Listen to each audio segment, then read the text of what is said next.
Well, tonight we're also learning new details about a massive summer fire that destroyed one Kenedy business. On July 1st, the flames started at New Park Drilling Fluids facility.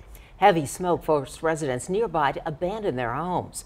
Eyewitness News reporter Sharon Coe shares what the state fire marshal discovered. Sharon?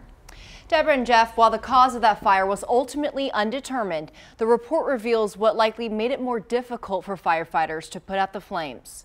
The state fire marshal says one employee who discovered the fire admitted the building's sprinkler system was not working at the time.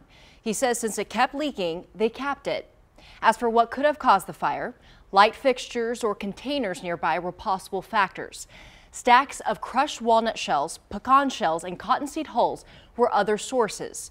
The investigator says these materials can spontaneously ignite or heat up in the right conditions, but any evidence that could have helped was destroyed.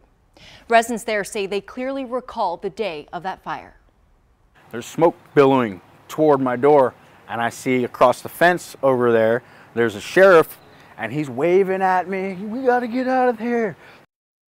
Now, since that fire, residents have filed a lawsuit against New Park Drilling Fluid facility.